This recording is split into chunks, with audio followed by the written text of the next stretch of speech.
आपके बिना अयोध्या में क्या रखा है राम? आप नहीं मानेंगे तो हम भी आपके साथ साथ मान जाएंगे। हाँ हाँ, जहाँ राजा राम वही प्रजा।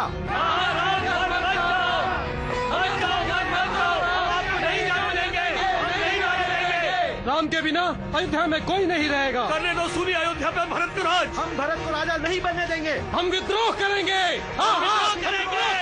हम विद्रोह करेंगे। हम विद्रोह करेंगे। हम विद्रोह करेंगे। हम विद्रोह करेंगे।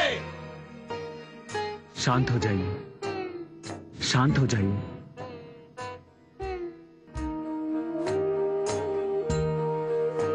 हमें वन में जाने की आज्ञा दीजिए।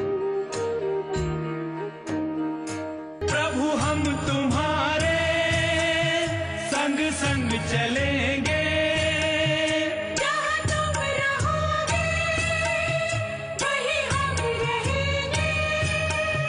हम त्याग कर भगवान पिता के वचन मत निभाओ।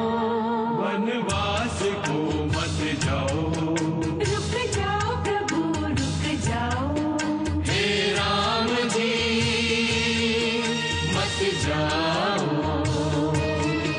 सिया भगवती रुक जाओ।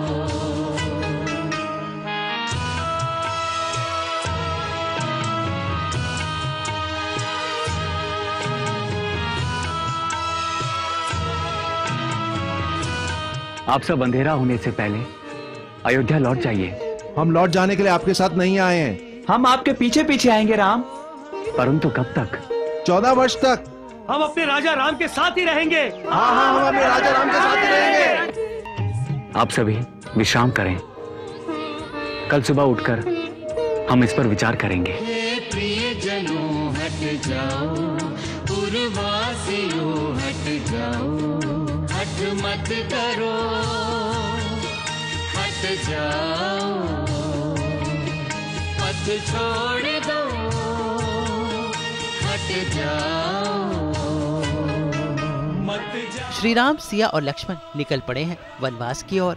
अयोध्या वासियों ने भरे मन से अपने होने वाली रानी और छोटे युवराज को विदा किया और कई अयोध्या वासी तो इन तीनों के साथ हो लिए और श्री राम के लाख मना करने पर भी ये लोग नहीं माने। हम इन्हें अपने साथ नहीं ले जा सकते। इन्हें वन के दुखों से दुखी करना उचित नहीं होगा। लेकिन अपनी वचन का पालन करते हुए श्री राम, सिया और लक्ष्मण अपनी यात्रा में आगे बढ़ गए। कहीं नहीं है। और सीता मैया? अरे रथ भी नहीं है भैया। लगता है कि वो हमें छोड़कर चले गए। राम जी हमें छोड़कर चले गए। आगे उन्हें एक और भक्त मिलते हैं, लेकिन यहाँ पर भी वो इस भक्त का प्रस्ताव ठुकरा देते हैं। भैया और भैया लक्ष्मण मेरी इस नगरी में पधारिए और मेरी प्रतिष्ठा बढ़ाइए ताकि हर कोई मेरे भाग्य से ईर्ष्या करने लगे। मित्र, मैं वचनबद्ध हूँ। वचन का पालन करने के लिए मुझे वन में वास करना होगा। वनवास?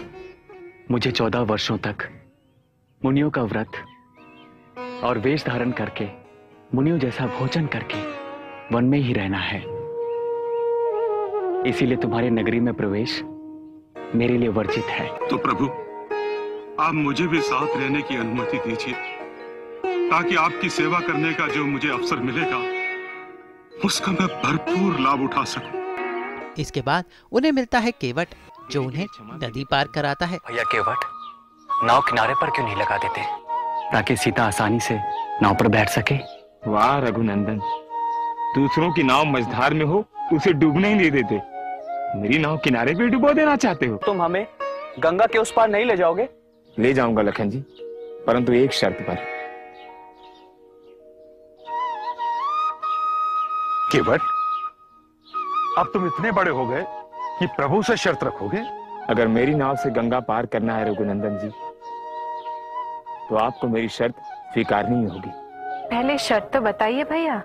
मैया, शर्त यह है कि पहले मैं प्रभु के चरण कमल को धोऊंगा, फिर उसके पानी को पीऊंगा, फिर देखूंगा कहीं मुझे कुछ हो तो नहीं रहा। हे रघुनंदन, मैं सत्य कहता हूँ, भले लक्ष्मण जी क्रोधित होकर मुझ पर बाण चला दें, परंतु जब तक मैं आपके कदमों को पखारूंगा नहीं, तब तक मैं अपनी नाव में बैठने नहीं दूंगा। कर जोड़े केवट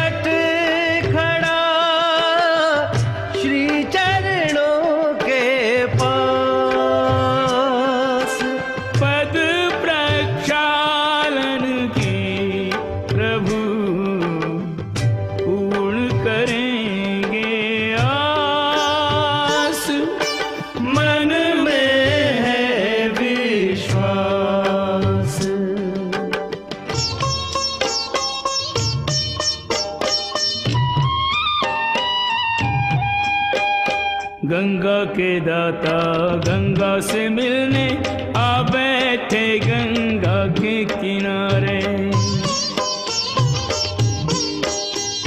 भाग्य में हो तो भाग्य विधाता घर आकर यूं भाग्य संवारे। जिन चरणों से बही गंगा, जिन चरणों से बही गंगा, गंगा जल से वही चरण पखारे। जान के केवट की चतुराई मुस्काते श्री राम हमारे। जान के केवट की चतुराई मुस्काते श्री राम हमारे।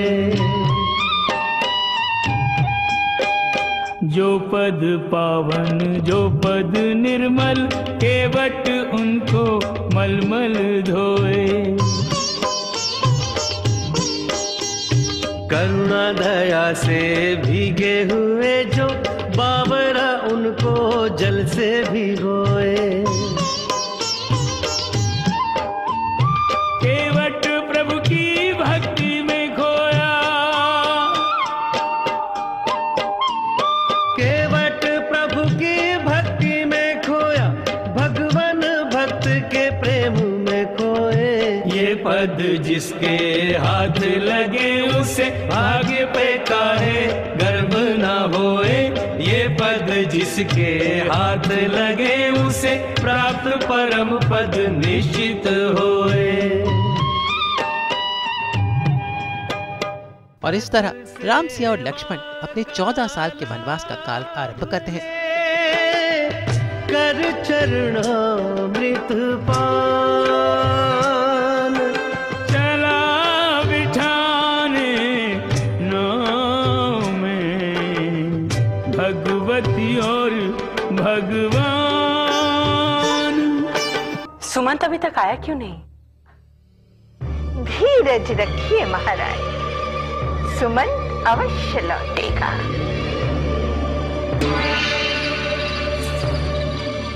कहीं वो राम को वापस लेकर तो नहीं आएगा? ये आप कह रही हैं महारानी? आप राम को नहीं जानती?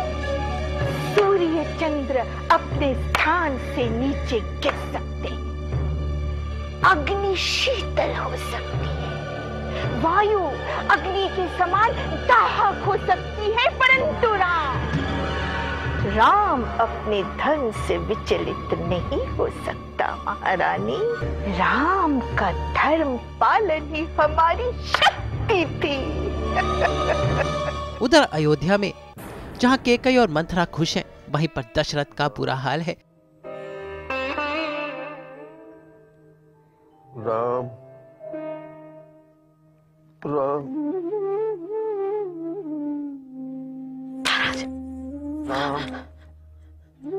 कौशल्या, राज्याभिषेक की सब तैयारियां हो गई?